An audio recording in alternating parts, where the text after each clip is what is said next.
दूसर सत्य समाना आगम निगम पुराण बखाना धर्म दूसर सत्य समाना आगम निगम पुराण बखाना आगम निगम पुराण बखाना। इस संसार में सत्य से बढ़ करके कोई धर्म नहीं और असत्य से बढ़ करके कोई पाप नहीं। और आजकल तो दिन भर असत्य का ही कारोबार है, दिन भर असत्य का ही कारोबार है। झूठ ही लेना, झूठ ही देना, झूठ ही भोजन, झूठ दिन भर झूठ का ही कारोबार है। और देखो शास्त्र में आया असत्याद परा अधर्मो, असत्य जो है यह अधर्मों में भी सबसे बड़ा अधर्म माना गया। और नहीं असत्य संपादक पुंजा, असत्य को बोलने वालों को महापातकी की श्रेणी में रखा जाता है। और आजकल दिन भर उसी का कारोबार है। भागवत जी हम सुन रहे हैं, भागवत जी का मूल उद्देश्य जो है सत्य की स्थापना, सत्य को लोग जीवन में धारण करें। सत्य क्या है? सत्य ही परमात्मा है, जो सदैव विद्यमान रहे, जो सदैव शाश्वत रहे, जो सदैव सर्व जगह व्यापक हो, वही सत्य है, वही परमात्मा है। तो सत्य को स्वीकार करना यानी परमात्मा को स्वीकार करना, परमात्मा को प्राप्त करना। तो सत्य से बढ़कर के कोई धर्म नहीं और असत्य से बढ़ करके कोई पाप नहीं है। तो सदैव असत्य बोलने से बचना चाहिए। यह नहीं कि अब शौक से आजकल लोग बोलते हैं, फोन में रहेंगे घर में तो कहेंगे कि महाराज अरे क्या कहे, अभी तो बेमेतर आ गए हैं, अभी नहीं मिल पाऊंगा महाराज शाम को, जबकि घर में सोए। तो वैसे झूठ बोलने से क्या फायदा है? साफ बोलो महाराज घर में सोए, कुछ ठीक नहीं लग रहा है, शाम में दर्शन करते हैं महाराज मारेगा छोड़ी आ गई। फिर असत्य का सहारा क्यों? तो दिन भर असत्य का बाजार हो जाता है।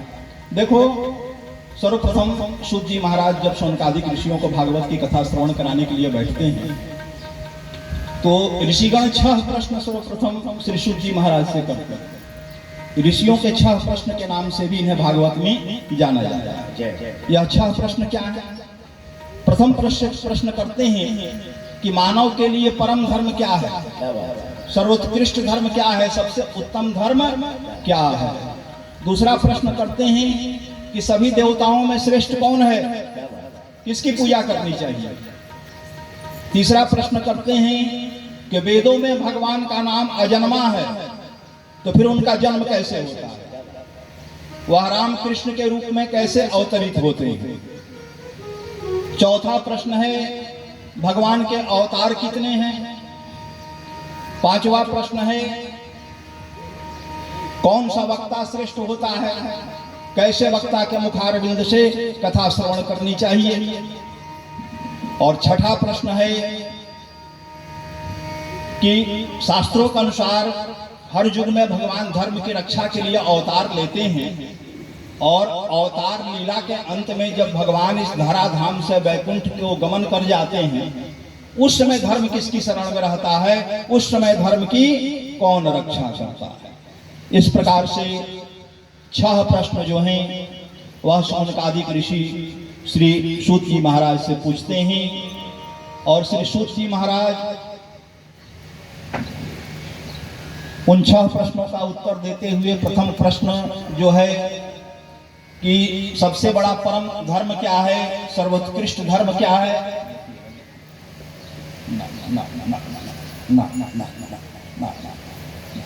सर्वोत्कृष्ट धर्म क्या है। उत्तर देते हुए श्री सूत जी महाराज कहते हैं कि हे शौनकादिक ऋषियों, भगवान के चरणों में अनुराग हो जाए, प्रेम हो जाए, परम निष्ठा हो जाए, इससे बड़ा कोई धर्म इस जगत में नहीं है। कितना भी यज्ञ कर लो, पूजा पाठ कर लो, पाठ कर लो, कथा सुन लो और भगवान के चरणों में अनुराग नहीं हुआ, प्रेम नहीं हुआ तो सब बेकार है। और कुछ भी नहीं किया, अगर उनके चरणों में अनुराग हो गया, प्रेम हो गया तो तुमसे बड़ा धर्मात्मा इस जगत में कोई भी नहीं है। दूसरा प्रश्न था मंदिर में पूजा करने जाते हैं तो कौन से देवता श्रेष्ठ हैं, किसकी पूजा करनी चाहिए? देखो शास्त्रों में आता है, यथा तरोर मूलम निषेचनेना तृप्यंती तत् स्कंद भुजो शाखा। कहा गया है कि यह संपूर्ण सृष्टि भी एक वृक्ष का स्वरूप मानो,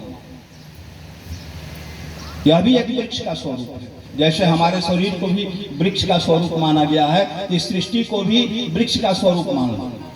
और वृक्ष में पत्तियों पर खूब पानी छिड़को और जड़ में पानी न दो तो वृक्ष तो धीरे धीरे समाप्त हो जाएगा, किंतु पत्तों पर पानी मत दो, प्रतिदिन उसके जड़ में मूल में पानी दो तो वृक्ष के हर पत्ती तक पुष्प तक वह जल पहुंच जाएगा और वृक्ष हरा भरा पुष्पित पल्लवित रहेगा। कहने का तात्पर्य है कि भागवत जी के अनुसार इस सृष्टि के मूल जो है भगवान श्रीमन नारायण है। अब देवी भागवत पढ़ोगे तो उसके अनुसार सृष्टि की मूल भगवती है। शिव पुराण लिंग पुराण पढ़ोगे तो उसके अनुसार सृष्टि के मूल जो हैं भगवान शिव हैं, भोलेनाथ। तो देखो जिसकी जहां श्रद्धा हो निष्ठा हो सब एक ही है, कोई अंतर नहीं है, कोई भेद नहीं है। जो शिव है वही विष्णु है, वही भगवती है, कहीं कोई अंतर नहीं, कोई भेद नहीं। जहाँ निष्ठा है, जहाँ श्रद्धा है, उसको इस जगत का, इस सृष्टि का मूल मान लो और उसकी सेवा करो। तुम्हारे सब कार्य ऐसे ही सिद्ध होते जाएंगे। सभी देवता श्रेष्ठ हैं, किसी से विरोध नहीं करना है। मान लो कि नारायण के चरणों में हमारी निष्ठा है, नारायण इस जगत के मूल हैं, सृष्टि के मूल हैं। भोलेनाथ के मंदिर में गए, हमारे नारायण ही भोलेनाथ के रूप में विराजमान हैं। दुर्गा महारानी के मंदिर में गए, हमारे नारायण ही दुर्गा जी के रूप में बैठे हैं। तो जब सभी में अपने इष्ट का ही दर्शन करोगे तो विरोध किससे है भाई? कहा किसी से विरोध नहीं, सब में निष्ठा रखो, सब में प्रेम रखो, लेकिन एक को पकड़ करके चलो। एक साधे सब सधे और सब साधे सब जाए। तो एक को सिद्ध करने का प्रयास करना चाहिए। और भगवान का तो वचन है भाई, अनन्याम चिंतयन्तो माम ये जना पर्युपास्ते तेषां नित्याभियुक्तानां योगक्षेमं वहाम्यहम्। अनन्य भाव से जो भी भगवान का चिंतन स्मरण उनकी सेवा में लगा रहता है, पूजन में लगा रहता है, भगवान भी उसके योगक्षेम का वहन करते हैं। तो विश्वास पूर्वक, श्रद्धा पूर्वक, निष्ठा पूर्वक इष्ट का चुनाव करके उनकी सेवा करनी चाहिए और उनको सृष्टि का मूल मानना चाहिए। तीसरा प्रश्न था कि भगवान का नाम अजन्मा है तो फिर जन्म कैसे होता है, अवतार कैसे लेते हैं भाई? इसका कारण क्या है? तो बड़ा स्पष्ट आप लोग भी जान रहे हैं। रामचरित्र मानस में कली पावना अवतार तुलसी हर ग्रंथ में आया है, गीता जी में आया, सब जगह आया। जब जब होई धर्म की हानि आढ़हि असुर अधम अभिमानी। जब जब होई धर्म की हानि आढ़हि असुर अधम अभिमानी। तब तब धरि प्रभु विविध शरीरा हरहि कृपा निधि सज्जन पीरा।